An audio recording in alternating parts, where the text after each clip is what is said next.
Y'all look so happy to be here. There are microphones too. I'm pretty loud. Can everybody hear me? Yes. Okay, so I'm gonna refrain from the microphone. So before I begin, first of all, I want to thank everybody for being here. In doing the work that I do, y'all already come in with a negative connotation to your name by being CPS. I'm pretty sure some of y'all have already experienced that lack of gratitude for what you do. So from a community standpoint, let me stand forth and say I appreciate the effort that's made for the intended purpose of your job. And I know sometimes that doesn't always come across, so please accept that from me. Thank you for what you do for so many of the babies and families that you do assist and that you do help. Now, I have a rule when I speak, and I always come with a common rule that I need everybody to line up with me on this particular case. There are no absolutes. There's always an exception to the rule. So if I say something here today, understand that does not go 100% of the time. Can we agree to that? Yes. Because normally when I say something, it's like, well, what about, I can't really do anything because that's a good point there, but that doesn't exclude the other situations. So I want to start off with a misconception that a lot of people have in a community standpoint. And I think one of the major misconceptions that we have is that fathers are just absent. And I use that word just specifically because there's always circumstances to the absence of a father. And sometimes we don't come along with that. Sometimes we get that one-sided story. I don't know if anybody in here has ever been a part of a situation where somebody only heard one side of the story and they went with that side and it came against you and there was a whole nother side that was left out because it might not have lined up with the narrative that somebody wanted to push. Now, one thing I want to get us on common ground about is right now we're talking about parenthood and specifically we're talking about fatherhood. Now, some people I've heard say, I don't need a man in my child's life. Whether it be a male child, female child, there's a lot of people that have the idea of I don't need a father. My child doesn't need a father. So I give my own personal experience. Again, there are no absolutes, but I want to share my specific position. I grew up in Abilene, Texas, and I didn't know who my biological father was, and I didn't meet my biological mom until I was 9. Now, as the man said on the video, some of the meanest creatures on this planet are kids. So growing up in Abilene, Texas, I wasn't in a predominant area of Abilene.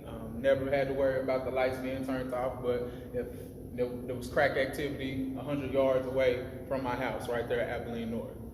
So coming into this situation, I went to elementary, and one of our pastimes was cracking jokes on each other.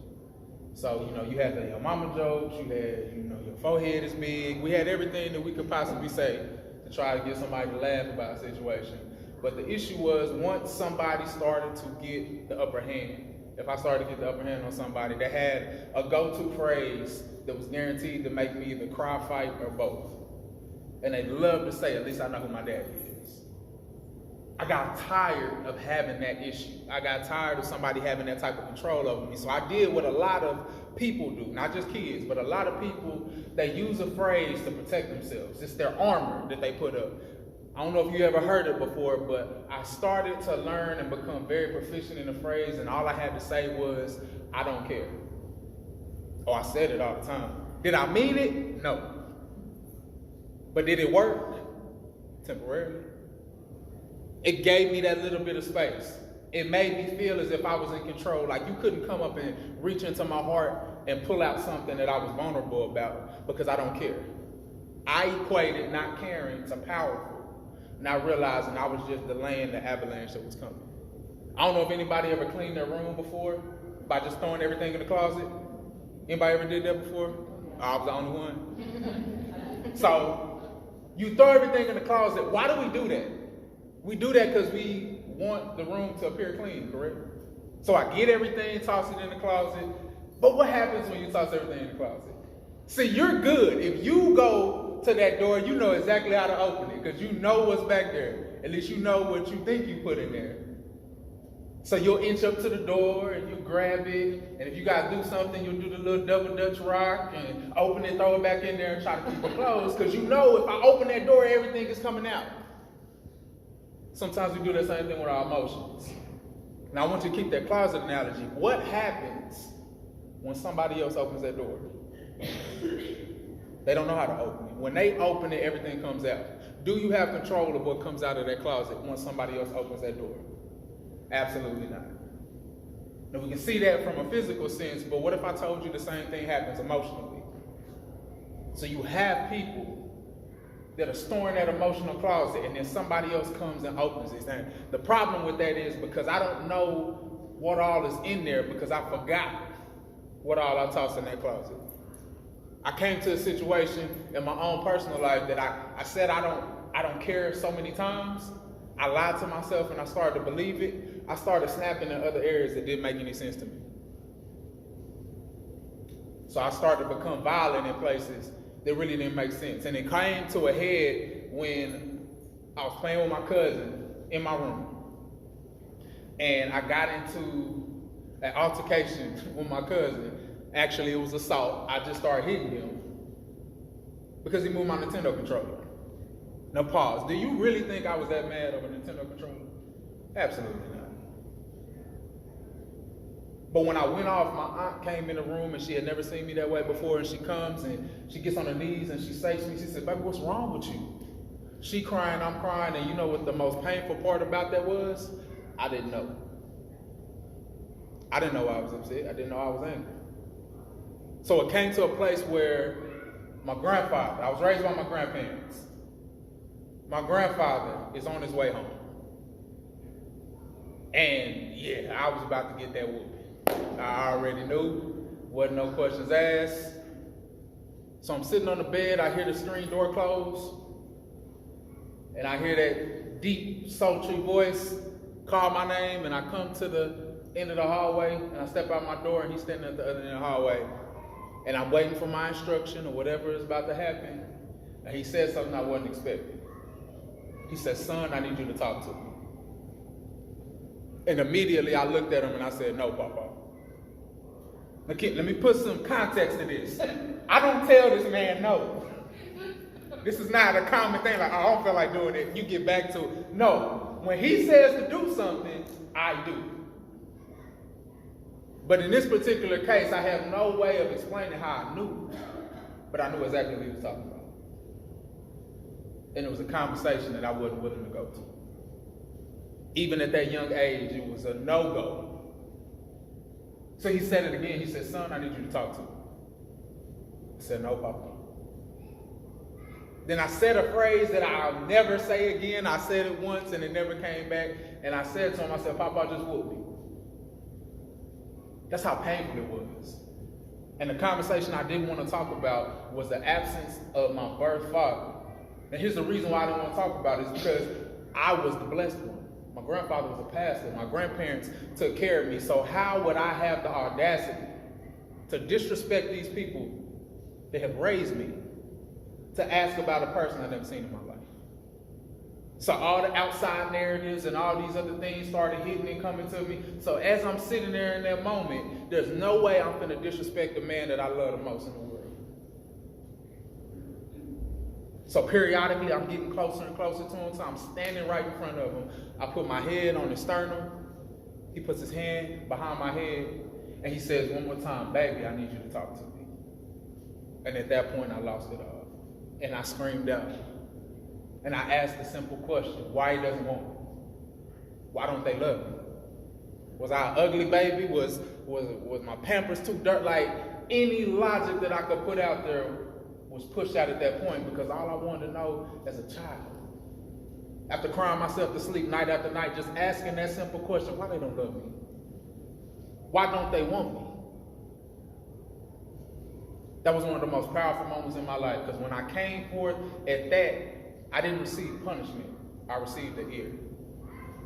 My grandfather took the time to teach me one of the most important skills that you could have as a human being, and that was emotional intelligence. He didn't have that phrase for it, but he taught me that problems and issues are going to come. And from that moment, he birthed from Boys and Gentlemen, he didn't even know it. Now, the reason why I tell that story and share that with you is because as I work with you over the past 20 plus years, you know how many times I had to look in the eyes of another kid that had that same question? Why they don't love me? Why they don't love me? And it's almost impossible to have that absence in your life and not to allow it to bleed over to your own self-worth. So when we start talking about fathers, sometimes it's easy to put them in an unhuman position. I think sometimes we forget that the fathers that we're talking about looking for today was that kid. One of the hardest lessons I had to learn was the fact that many of the kids in my neighborhood were just as smart as me. They were just as talented as me, just as loving and just as kind as me. But they didn't have a Clemmy daughter to come and navigate them through the jungle of what we call manhood. So it's almost impossible to expect a positive father, a loving, a nurturing father, when all you know of a father is watching your mother get her head beat in and drug across the kitchen floor. It's almost impossible to expect somebody to see the importance of presence in particular situations when the only father you've known treated you like a financial burden. But here it becomes the obstacle. It's easy to villainize those people. That guy that just treats his child like a financial responsibility. Oh, your child support, or you this, or you're that. Sometimes we miss the component of the other side of that story. Sometimes the other side of that story is, I've had people come to me and say, Chris, I can't be a father like you. I can't be a father like your grandfather. I can't be a father like Mr. Jackson or Mr. Brown. Like, I look at y'all and I idolize that and I think it's beautiful, but I can't do that. I don't know how. One of the most heartbreaking conversations I had was with a young man that had a baby and thought that he was doing right by being absent. And truth be told, sometimes we feel like that's just reality. It's better to not have this person. Truth be told, that's only part of the story. Because sometimes we need to say it a little clearer. In your current state, in your lack of resources right now, in your lack of maturity and understanding, maybe that is a little bit true, that it's better for you not to be present. But truth be told, how much different is that father than the kid that you're swearing to protect? How many times do we stop and reflect like, ooh, I have the empathy for this child because it's in my face. I see it, a helpless child that is going through the things that they're going through. I can see firsthand. I've studied, I went to school, I went through my trainings. I know the amount of trauma that this child is experiencing and is happening from the hands of an adult or whatever the case may be. But how many times do I step back and say, ooh, what if I wasn't here right now? Some of y'all have saved kids' lives. Y'all have your own personal horror stories of what you've experienced, and make it personal instead of wasting time. Think about the child that you saw in the most trauma. The child that you had to remove. The child that was a couple days from losing his life on whatever capacity that you may look at. I want you to think about that child for 5 seconds. Think about the outcome if you never showed up. Think about the possible outcome if you had never intervened in that situation. And can I tell you a secret? Most of the time, that's the father. That same trauma that you're trying to save that child from is the same trauma that their father went through and never had anybody intervene. It was normalized. It's not just the absence of fathers for the child. We have a deficiency in fathers for the fathers. And sometimes that can seem like a hopeless situation. Sometimes that can seem like, okay, what do? I can't do anything about the father. They're adult, they're grown, they make their own choices, whatever the case may be. But the reality of the situation is, I'm going to give you a little bit of ease. It's not your sole responsibility. That's why community is so important. That's why other organizations stepping in and stepping in with you to take some of that burden off. Organizations like From Boys to Gentlemen, organizations like DCT, organizations that will step in and have conversations with men that are uncomfortable. To start dealing with some of the trauma, issues, and pains that you experienced as a child, moved off until when you were an adult and never got dealt with. It's a painful situation to walk through some of these people's closets. So as I speak and encourage you today, yes, we want to engage the Father.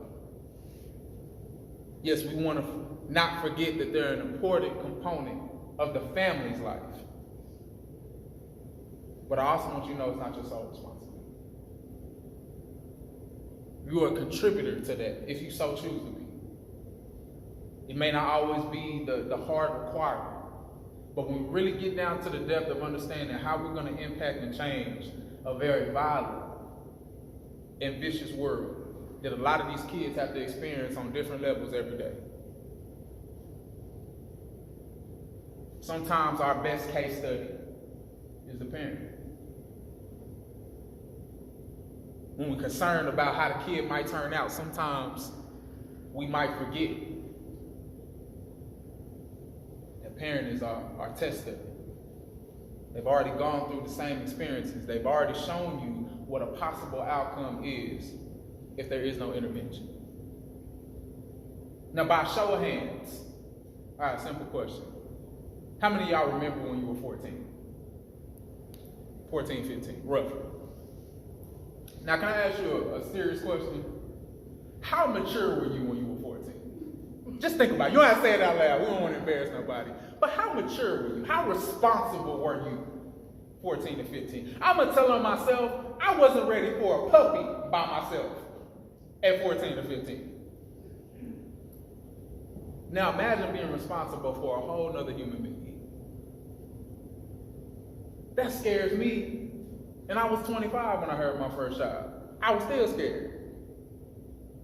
I had the wisdom to glean off of from my grandfather. I had some uncles and some other subordinate males in my life. But do you know how terrifying it is when you sitting at home and the baby is crying and the mama is asleep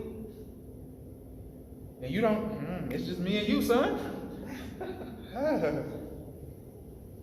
I would be lying if I said I never had any problem. I just knew I was the daddy and it just happened. No. There's a lot of conversations that happened before that. There was a lot of support that was necessary. I had somebody to come and tell me when the baby starts crying, sometimes it's feeling your own unsettledness. And you need to allow it to cry. And let it feel that it's still going to be loved even when it cries. What? That wasn't in no book for me. Nobody told me that. They didn't hand me that at the hospital. That was my papa. That was my granny. That was my godmother. I couldn't imagine trying to be a father when my definition of manhood was determined by whoever the hot rapper was at that time. I couldn't imagine trying to be a positive male role model in a child's life when my morals consisted of whatever Jay-Z, Nas, or Nelly told me. Because I have to walk every day with people that were raised by that. One of the things I put in my book, the absence of a father does not equal the absence of responsibility. Someone or something is going to take this place. And unfortunately, you're dealing with a generation that's being raised by social media. It's being raised by whatever hot rapper, actor, whatever the person is. And they're buying into a false narrative. The only reason I wasn't running around crazy like some of my friends is because guess what? After I started going to my little fantasy world, like I can be a rapper too. Like, boy, you better go finish your homework. You gonna rap all right. You gonna wrap something around your butt after I get finished with you if you don't got that lesson done. But imagine not having it. Imagine growing up in a neighborhood where you're trying to listen to a teacher that's telling you how important it is to go to school. And you're making 4 times what that teacher makes. You got kids that are taking $20 and turning it into $1,500 by the end of the week in the drug game. And you got a teacher sitting here looking depressed, distraught, disgusted, and busted. And they're telling you about you. I don't want to be like you. I want to be like those rappers that are running around all over the world surrounded by girls and money and partying, champagnes and jets. I want all of that. And that seems like a realistic way to get to it. Studying algebra didn't seem like the quickest route to that life. And they lack the maturity to understand at 9, 10, 11, 12, 13. Can you imagine being a 12-year-old with $1,500 in your pocket? I probably had diabetes by the age of 18. I would have had every ice cream, candy you could possibly think of. $1,500? You might as well felt like a millionaire back and no bills. That was the burden of responsibility that was put on a lot of kids. That type of power and a lack of guidance. That type of power and a lack of structure. The goal of what we're sitting for today is to bring the father back into the family equation. We had a post on social media and we were trying to get people's feel for it. It was a catch-22 question. We asked, what's more impactful? What's more harmful? An absent father or a toxic mother? Well, here's the problem. The reason why it's a catch-22, because often the absence of a father is what creates a toxic mother. Unless you can reproduce asexually, you weren't meant to have a child by yourself. Circumstances happen, whatever the case may be, but until we start healing this wound, until we start dealing with a simple complex of if we don't start getting fathers back into the community, and it starts with getting them into the home, but if we don't start getting fathers back into the community, we see what route we're headed to. You deal with it every day. We deal with it every day. So from a solution standpoint, I'm going to leave you with a part of wisdom that my grandfather left me, because I do not want you to feel overwhelmed with all the things that I dropped onto you, but I want you to understand something very clear. You cannot always make a situation better, but you can always make it worse. But sometimes not making it worse is exactly what it needs to get better. You can't fix anything, but you can remove yourself as that agent of spewing negativity. Sometimes kind silence does far more good than positive intent with negative execution. Our intentions are great sometimes. So in closing, I'm going to tell you a story just so we can have that on mindset and y'all stop looking at me like I shot your puppy. Deal? So I want you to imagine me being a firefighter. This is a group participation moment. You are going to raise your hand when something doesn't make sense, okay? That's all I want you to do. Just raise your hand when I say something that doesn't make sense. So as a little kid, I wanted to be a firefighter. I remember the first time I saw them on a parade, the fire truck rolled through, they had the hats on. I'm like, oh, I want to be a firefighter. Guess what I am every Halloween? I'm a firefighter. Every time I get the opportunity, every time I wave at the trucks as they pass by, I'm super excited. I go through school. I always answer that. I'm drawing the pictures, and it gets to the point where I go into the academy. I get into the academy, I finish top of my class. Because that's been my passion since I was a little kid. So I come forward, and I pass the academy, I get on the horse, I get my first duty station, and I'm just sitting back, flipping over my book. Other people sitting around playing their games, like, no, I'm studying. I'm studying structures, I'm studying all this stuff. And my whole goal, the reason why I want to be a firefighter is I want to put the fire out. I want to save lives. I want to put the fire out. I want to save lives. So the alarm rings, it's the first fire. I hop on the truck, I'm the first one there, I'm suited and booted, I'm getting ready to go, and I'm telling myself the whole way, I'm going to put this fire out, I'm going to put this fire out, I'm going to put this fire out. So we get to the fire, and I pull out my gasoline and my blowtorch, and I'm ready to... Wait, what? Why you right there? You don't want to pull out the stuff and start the fire and ignite it again. You don't understand. I want to put the fire out. But you don't understand. I want to put the fire out. I want to put the fire out. But there's a problem with this, isn't it? Does it matter how bad I want to? Does it matter that at yay high, my intent, my goal, my purpose, my passion was to do well?